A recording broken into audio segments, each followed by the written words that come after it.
1절 말씀에 그때로 시작되죠. 그때. 여러분 13장을 받고 있는데 13장은 큰 두 사건이 소개됩니다. 하나는 제단이 갈라져 재가 쏟아지는 사건이 있었을 때, 조금 더 뒤에는 하나님의 사람이 떡과 물을 먹지 말라고 했는데 먹어서 사자의 밥이 돼가지고 사자에게 죽임을 당했죠. 그런 일이 일어난 때에 그러면 여로보암은 무사하고 성했겠느냐 하는 것을 역사가가 이제 풀어주기 위해서 그때에 여로보암도 문제가 있었다, 이제 그것을 얘기해주고 있어요. 여로보암은 사실 하나님의 심판에 대해서 전전긍긍하고 있었겠죠. 자기가 심각하게 멀리 하나님 원치 않는 길로 갔으니까. 어떤 일이 있었습니까? 아들이 병이 들었는데 심상치 않은 거예요. 이 아이들을 어떻게 해야 되는가. 그래서 왕비를 아히야 선지자에게 보냅니다. 아들은 아비야고 선지자 이름은 아히야예요. 선지자한테 가면 하나님이, 이게 그냥 우연히 아픈 게 아니고 하나님이 쳐서 아픈 거면, 심판이면 이게 아이는 힘들 것이다, 이제 이런 마음이 불길하게 드는 거예요. 그래서 아이에 대한 예언을 좀 가서 받아가지고 오는데, 그건 공식적으로 대낮에 막 왕비가 행차를 하면 경호원들 따라 붙고 하면 다 소문나고, 왜 갔느냐 다음날 신문에 나고, 지금 같으면 그런 거예요. 그러니까 변장을 하라는 거예요. 변장을 하고 선지자한테도 가서 그냥 여로보암의 부인인 척 하지 말고 이렇게 들어가서 애가 좀 아픈데 왜 아플까요? 고칠 수 있는 병일까요? 아니면 그냥 더 어려워질까요? 이게 물어보려고 이제 변장을 시키는 거예요. 그러니까 부인이 또 변장을 하고 가게 되죠. 여러분 생각해 보세요. 거짓된 종교로 이스라엘을 온통 우상 숭배지로 만들었던 그 여로보암 왕이 지금 아이가 아파요. 그러면 저 여로보암의 아내입니다. 우리 아이가 어떻게 될까요? 혹시 어려워지면 선지자가 기도하면 좋아지지 않을까요? 이렇게 나와도 지금 어려운 일들이 막 벌어지고 있는데 거짓말로 가가지고 여로보암의 부인이라고 말도 안 하고 그냥 얘기해가지고 듣고 와서 우리 애가 그렇게 되겠구나 하고 안다는 게, 이게 여로보암이 얼마나 지금 빗나가 있는지를 우리는 볼 수가 있죠. 4절에 아히야 선지자가 나이가 많아 눈이 어두워 볼 수 없을 정도로 고령이었어요. 근데 하나님께서 이 시력은 이제 연로하니까 서서히 가져가셨는데 앞을 잘 못 보는데 굉장히 고령이었나 봐요. 그런데 여로보암의 아내가 온다. 그 아들의 병든 문제를 가지고 오니까 이러이러하게 하다고 대답을 해라, 이렇게 구체적으로 하나님께서 말씀을 하셨습니다. 그리고 구체적인 말까지도 다 알려주신 거예요. 나이가 많아지면 이제 앞이 점점 안 보이죠. 시력이 떨어져서. 그런데 나이가 많아져서 앞이 안 보이는 거하고 영적으로 우둔해지는 거하고는 차이가 있는 거예요. 앞이 안 보여도 영적으로 더 맑아지는 사람들도 있어요. 세상에는.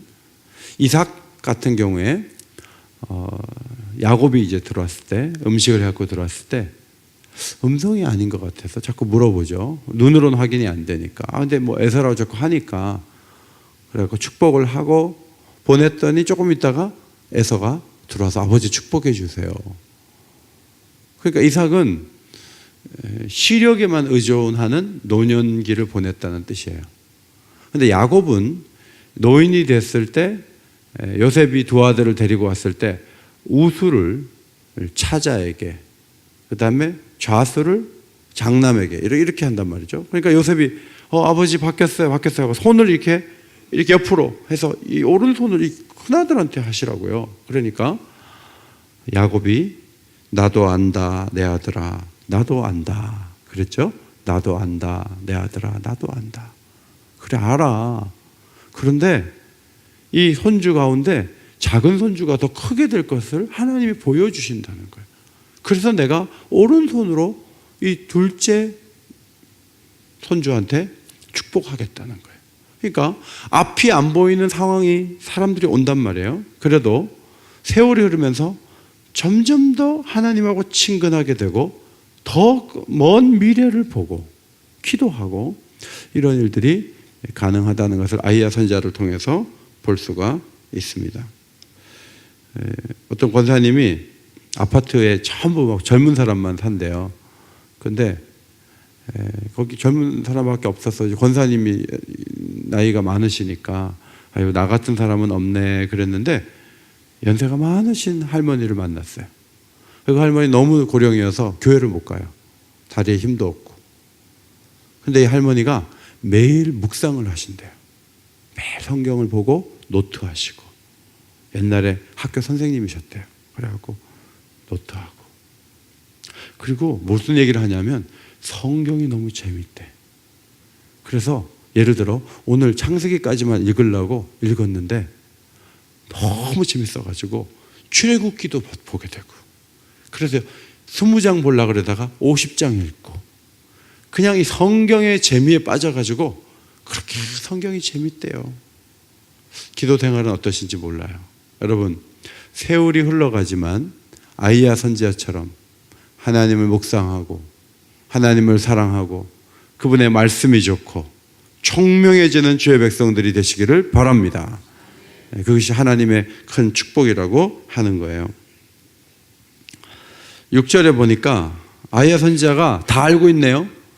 여로보암의 부인이 딱 들어오니까 여로보암의 아내여 들어오라 어찌하여 다른 사람인 채 하느냐 딱 그러는 거예요. 옛날에 여로보암이 왕이 된다는 걸 얘기했던 신령한 선지자인데 내가 하나님께 명령을 받아 흉한 일을 너에게 전하겠다 그러면서 얘기를 쭉 할 때 여로보암의 아내가 깜짝 놀랐겠죠. 사실 여로보암은 처음의 모습이 아니에요. 완전히 망가진 모습이었어요. 마약을 해서 수년 동안 얼굴이 바뀌어진 사람처럼 여로보암은 22년을 통치하면서 아주 나쁜 사람이 되어 있었습니다. 자기 남편이 점점 변해가는 것을 그 아내가 얼마나 잘 알았겠어요. 그리고 지금 애가 아픈데 남편은 악해가지고 변장하라 그러고 아닌 척하라고 그리고 나가보라고 해도 부인이라도 제대로 정신이 박힌 사람이면 여보 지금 애가 죽어가는 마당인데 무슨 거짓말로 그렇게 가라고 하냐고 이건 아니지 않냐고 이렇게 한마디 하고 제대로 나가야 되는 거 아니에요? 그런데 남편하고 부인하고 똑같아요. 남편은 변장하라 그러고 부인은 또 변장을 해서 또 가요. 가니까 선지자가 다 알고 있잖아요. 따라합시다. 부부가 똑같다. 부부가 똑같아. 누군가 옆에서 여보 이거 아니잖아요 이렇게 얘기를 해주면 제대로 갈 거 아니에요. 그런데 거짓을 말하고 잘못된 길을 가는데 왕이니까 뭐 하라는 대로 해야지 뭐. 안 그러면 소리 지를 텐데 그래가지고 하자는 대로 다 해줘요. 그러면 이 사람이 어떻게 좋은 길을 갈 수가 있겠습니까? 사도행전 5장에 아나니아와 삽비라가 거짓으로 예물을 드리는데 온 교회가 막 하나님께 갖다 바치는 분위기였어요. 이 부부도 이제 팔아가지고 밭을 팔아서 바치는데 너무 금액이 많은 것 같아요. 반을 드리자고 누구 한쪽이 제안을 했는데 아내가 했는지 남편인지 몰라요. 그럼 한쪽이 제안을 하면 한쪽이 여보 하나님께 드린 걸 가지고 그렇게 하면 되나?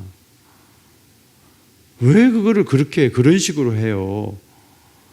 난 그거 아닌 것 같아. 그냥 절반이라고 하고 드려요. 아까우면. 그러니까 한쪽이 그냥 정직하게 나가자 그러면 뭐 좋은 합의를 해가지고 베드로 사도 앞에 가서 저희는 절반입니다. 임의로 할 수 있는데 근데 부부가 똑같아.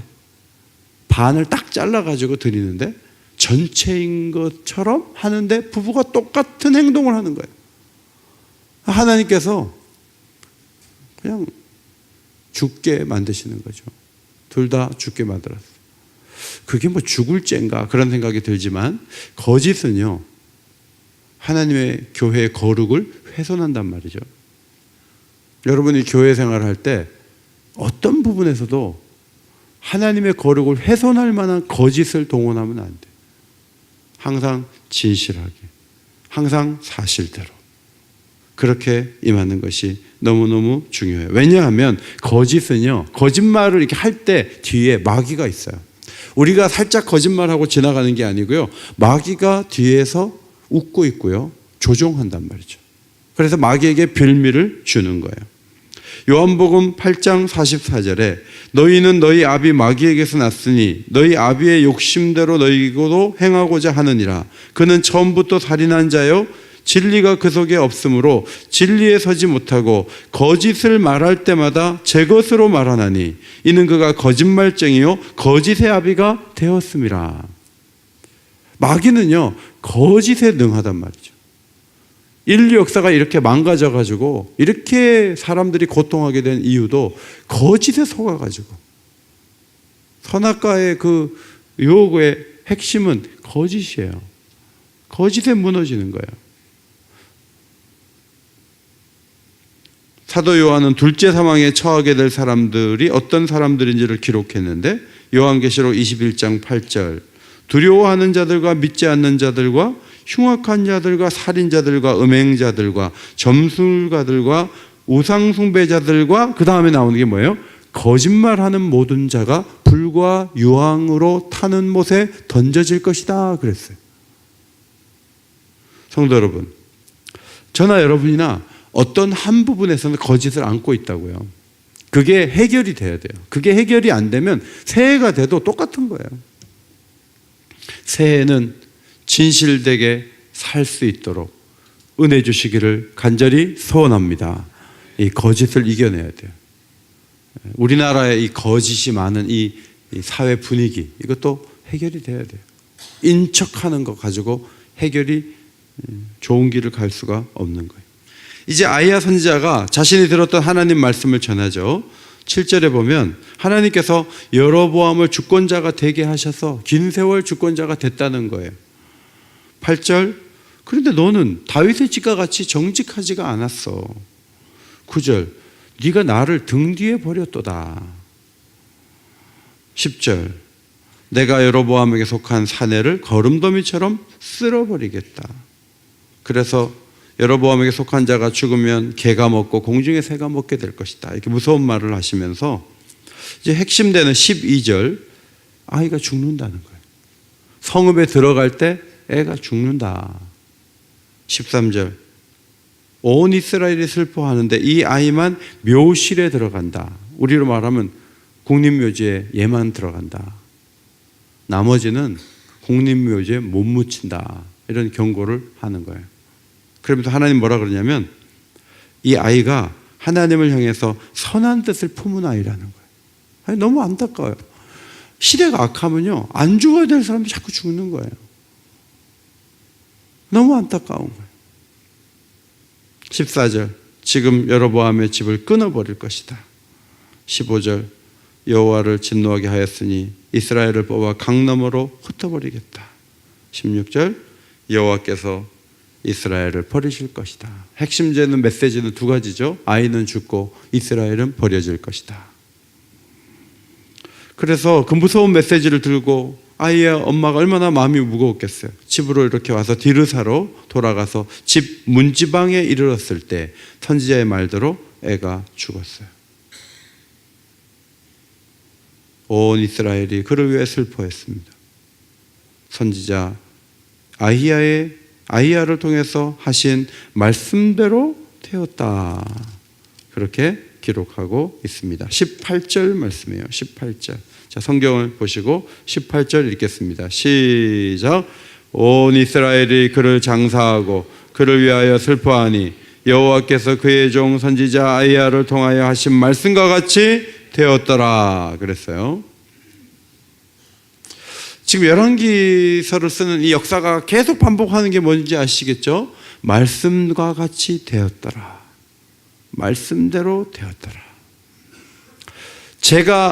제단이 갈라져서 재가 쏟아지리라 하니까 선지자의 말대로 됐잖아요.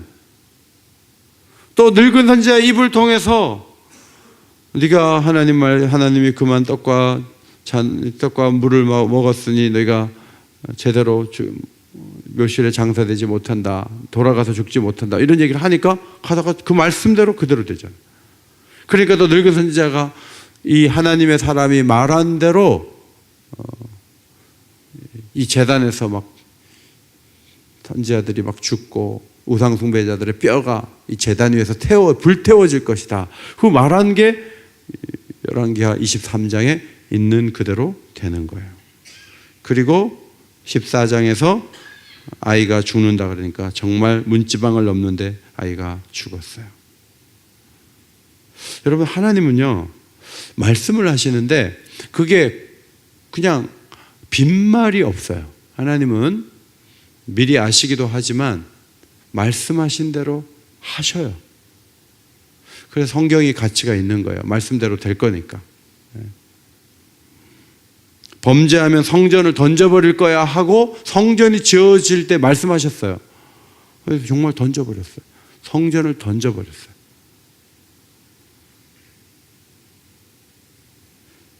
하나님은 좋은 길과 나쁜 길 두 길을 얘기를 하세요. 네가 나쁜 길을 가면 좋지 않은 일이 일어나, 좋은 길 가면 좋은 일이 있어. 이 두 가지를 말씀해요. 근데 정말 말씀대로 돼요. 그것이 역사가 우리에게 보여주는 교훈이에요.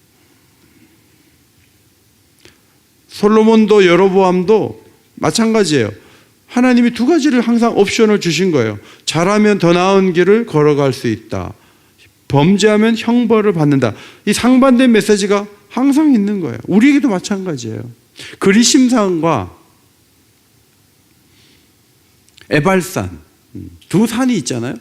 그래서 하나는 축복의 얘기를 하면 아멘 아멘 하고 하나는 저주 얘기를 하면 아멘 아멘 하는 거예요. 이 두 가지가 다 중요해요.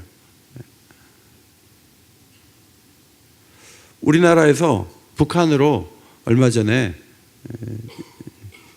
열차가 올라갔잖아요. 북한의 그 철도 조사하려고. 그래서 우리나라에서 올라간 기관차가 딱 어느 정도까지 올라간 다음에 북한에서 길을 잘하는 기관차가 우리나라 기차를 딱 물고 2600km를 돌아다니면서 북한에 조사를 하는 거예요.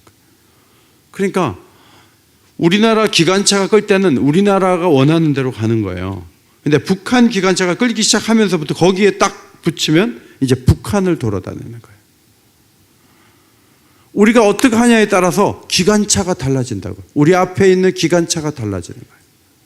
하나님 뜻대로 살면 하나님이 좋은 곳으로 가는 기관차를 딱 해가지고 그쪽으로 가게 하셔요.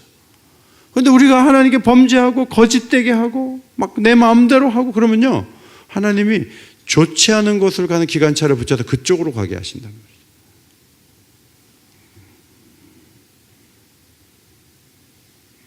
하나님이 솔로몬에게 하신 말씀을 잘 보세요. 9장 4절 이하에 내 법도와 율례를 지키면, 그 다음에 나를 따르지 아니하며 다른 신을 섬겨 그것을 경배하면, 이 두 가지가 이렇게 있잖아요. 그러면 법도와 율례를 지키면 왕위를 견고하게 하고, 나를 따르지 않고 다른 신을 섬기면 그 땅에서 끊어버릴 것이요 성전이라도 내 앞에서 던져버릴 거야. 이 두 가지를 말씀하셨어요. 여로보암에게도 마찬가지예요. 그들이 나를 버리고 시돈 사람의 여신과 모압의 신들을 경배하며 내 율례를 행하지 아니하며, 그렇게 했기 때문에 내가 그 나라를 뺏어서 여로보암 너한테 주는 거야. 이 말은요, 너도 그렇게 하면 내가 뺏을 거야, 이런 얘기예요. 그 다음 그 밑에 내가 만일 내 종 다윗이 행한 같이 내 율례와 명령을 지키면 너를 위하여 견고한 집을 세울 거야. 옵션을 이렇게 주면서 여기 이거 이대로 하면 된다. 이 두 가지 중에 네가 골라라. 이렇게 말씀하신 거예요. 근데 여로보암이 자기 마음대로 하니까 하나님께서 하나님의 사람은 떡 문제 가지고 데려갔잖아요. 떡 문제 가지고. 제가 어제 운동하고요. 같이 운동한 분들한테 제 얘기 좀 들어보세요. 하나님의 사람이 떡과 물을 먹었다고 해서 사자에게 물려 죽었거든요. 근데 늙은 선지자는요, 더 큰 죄를 저질렀는데 안 죽었어요. 왕도 안 죽었어요. 어떻게 생각하세요? 제가 이제 조금 길게 설명을 이렇게 했어요. 그러니까 사람들이 듣다가 그러게요. 그 늙은 선지자가 죽어야 되는데 왜 하나님의 사람이 떡과 물 때문에 죽었을까요? 떡과 물 때문에 죽은 것을 보여주면서요, 더 큰 죄를 저지른 사람에게 경고하시는 거예요. 제가 그런 얘기를 했거든요. 그리고 집에 올라오는데 한 분이 저한테 목사님 좋은 얘기 해주셔서 너무 감사해요 그러는 거예요. 제가 하나님의 사람 얘기가 좋은 얘기로 들렸나? 이게 유익한 얘기였나? 그런 생각이 드는데 여기에 굉장히 큰 교훈이 있어요. 여로보암 왕이 무사하면요, 그러면 세상이 진짜 거꾸로 돌아가요. 근데 여로보암 왕이 피할 길이 없는 거예요. 지금 상황을 보시면. 성도 여러분, 우리가 기도하는 이유가 뭐죠? 더 좋은 것을 선택할 수 있는 은혜를 구하기 위해서 제가 기도하는 거예요. 그리고 이 말씀을 비춰서 내게 거짓이 없는가 보는 거예요. 나는 하나님의 진노의 대상이 아닌가, 우리가 말씀을 통해서 우리 자신을 보는 거예요.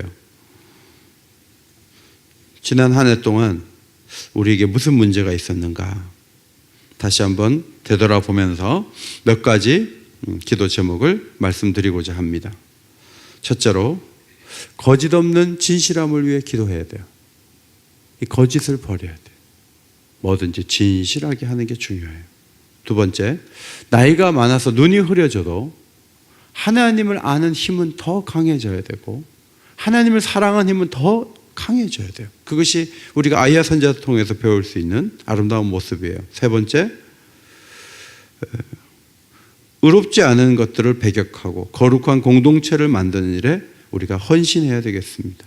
네 번째, 더 나은 순종의 길과 복 주시는 길을 걸어갈 수 있도록 오늘 이 새벽에도 간절히 부르짖어 기도하는 시간이 되시기를 바랍니다.